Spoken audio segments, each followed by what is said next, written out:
Happy New Year. Asante sana, tumeshukuru kufika hapa na Mheshimiwa Rais kwa huu mpango wa housing, na mimi nimefurahi sana kukuta vijana zaidi ya 600 wakiwemo wamama wakiendelea na kazi ya ujenzi. Na hii ndio mpango ambaye Rais ametupangia katika nchi ya Kenya. Mheshimiwa Rais, we want to encourage you. Wewe ulipatiwa mandate na hao wananchi. Wenye kujengewa manyumba ni hawa. Wenye kujenga ni hawa. Hawa ndio wenye kusema. Na hawa ndio matajiri yako Mheshimiwa Rais. Watu ya kotini hawakuajiri wewe kazi. Wewe umeajiriwa na hao wananchi. Na wewe utachukua amri ya wananchi. Unataka Rais aendelee kujenga ama asiendelee? Wangapi wanasema Rais aendelee?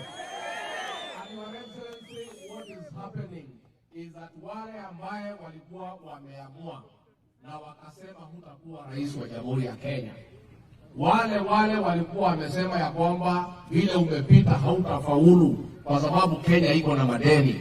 Wameona umekuwa rais, madeni umelipa, Kenya imesonga, uchumi umeanza kuwa laini. Sasa ndio wenye kusponsor hii makesi kotini wakijaribu kusababisha kazi yako. Lakini kwa sababu Mungu wako na wewe na wananchi wako na wewe, Mheshimiwa Rais, tunaku-encourage uendelee, stay focus, usiangalie kando. Hawa wananchi ndio wenye kusema. Hii ndio wenye kusema. Wakati wanasema Rais aendelea mjengo. Asanteni sana, thank you. Haya, tuko na waziri wangu Alice Wahome alikuwa hapa, lakini nimemwambia atangulie pale Pioneer.